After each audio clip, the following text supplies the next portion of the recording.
of our last video in the series on this F350 pickup, we finished up the rust repairs, got our panels all welded in, welds grounded down. We applied some epoxy primer to the areas that need the bodywork, and I was able to get 3 coats on here, so I've got good coverage over top of my bare metal. So now we've got to get this ready so we can go ahead and start applying our body filler to these panels.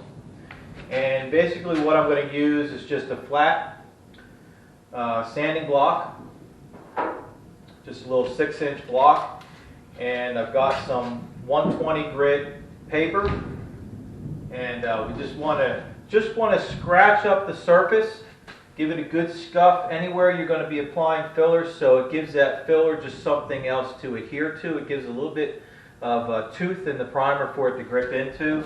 So you just want to go over it lightly. You really don't, want to try not to break through your epoxy, and just give it a scuff around. It doesn't have to be neat. You're just trying to get a scratch pattern in it all over where you're going to apply your body filler at.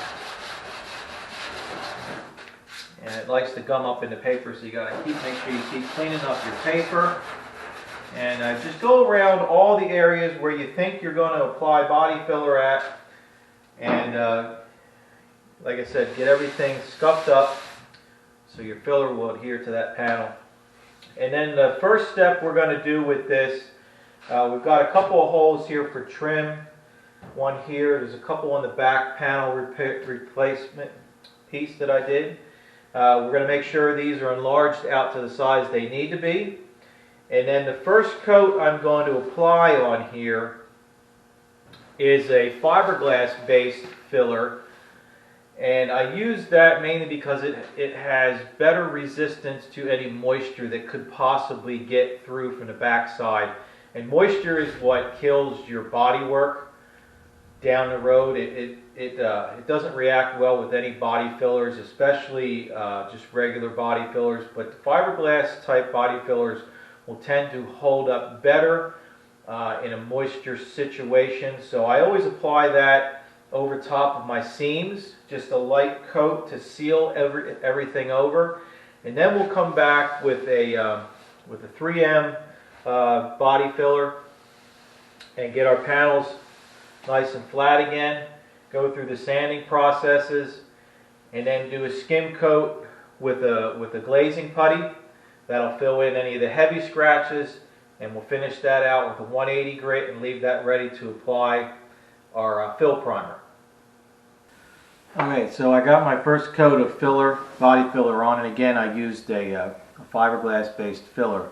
What I use is it's from the U-Paul company. It's called Fiberlite, and again it's a very easily spreadable body filler. I like this rather than some people may be familiar with the tiger hair or kitty hair brand of fiberglass fillers, but this spreads a lot nicer. You can get a really smooth finish out of this, but you can see, I don't know how well you can see on the camera, but there are still some areas where you'll need another top coat over this. But this is good for bridging gaps, making edges, filling some holes if you plan to do something like that. Again, I like to use it to go over all my seams where I do my weld joints at.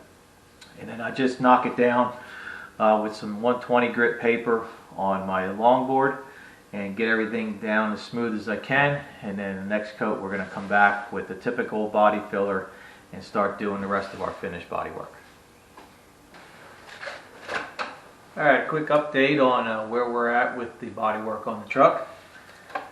I've sanded all my initial fiberglass filler down, and I've been working the panels with the regular body filler that I use, and I'm using a 3M platinum filler, regular body filler. It's just one of many brands that are out there. I've used the Rage from Evercoat company. Rage Gold is also a good product. I've used this 3M brand now a couple times. Price points are about the same.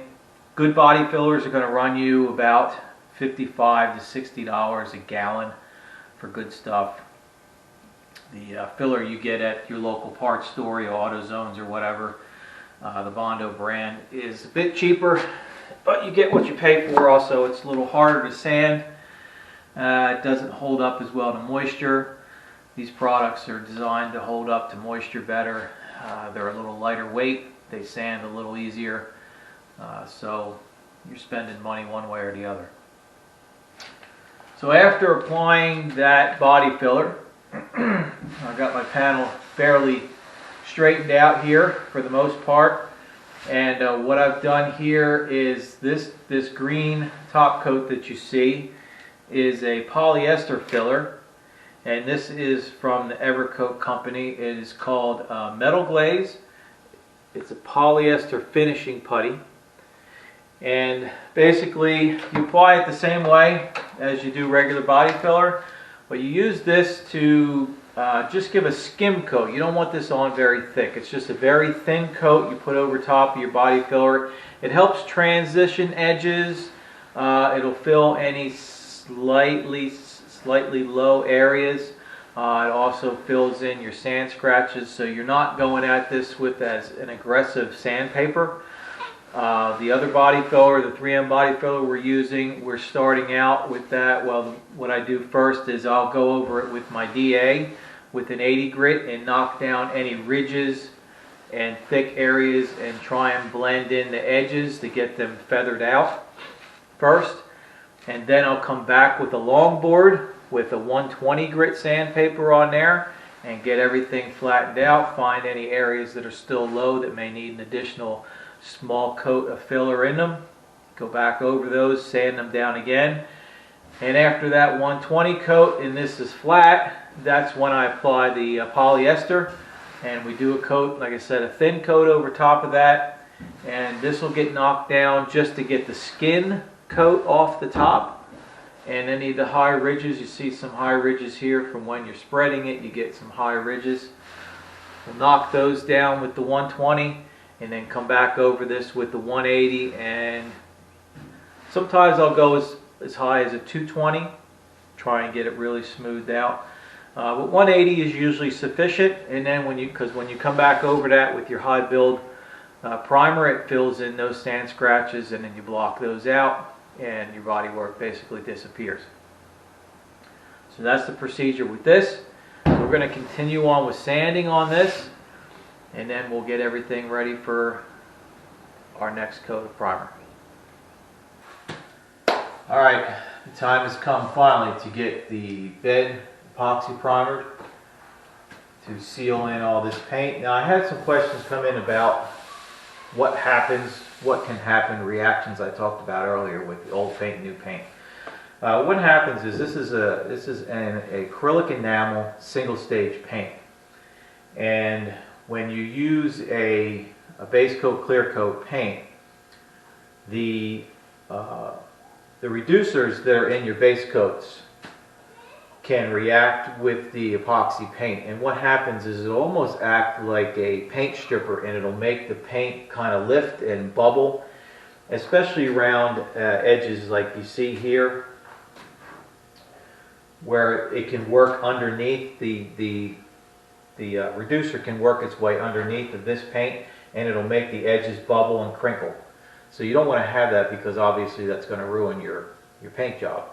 Painting is all about chemical bonding. So we use an epoxy primer as a base because the epoxy does two things. It etches onto the metal surface so it adheres to it better, and it also gives you a seal coat that protects your top coats from reacting with any old undercoats. So you know you're going to have a good base, you won't have any reactions with the paints intermixing. Again, we're talking about chemical bonding procedures here with painting. That's all painting is chemical bonding. If you don't have good chemical bonding, you're never going to have a good paint job, because things won't adhere very long. They may hold for a year, 2 years, 3 years, but for a really long-lasting paint job, you need to do your prep work properly in order to get that good chemical bond so that your paint job stays nice for many, many, many years down the road. Because painting a car or a truck or something like this is not a cheap process anymore. So you don't want to cheap out when you're doing this. You want to make sure you spend the money on your products, use good compatible products, make sure everything works well together, and that you're going to have a good long-lasting paint job. So I'm going to go ahead and get this wiped down. I've got most everything masked off. I got to mask off the wheels here yet. And then we're going to go ahead and lay on our epoxy. We'll give it enough time to set up according to the manufacturer's specs. And then I'm going to get out my fill primer, and we'll give it three good coats of fill primer, and that'll leave this good for block sanding and moving on with the rest of this paint job.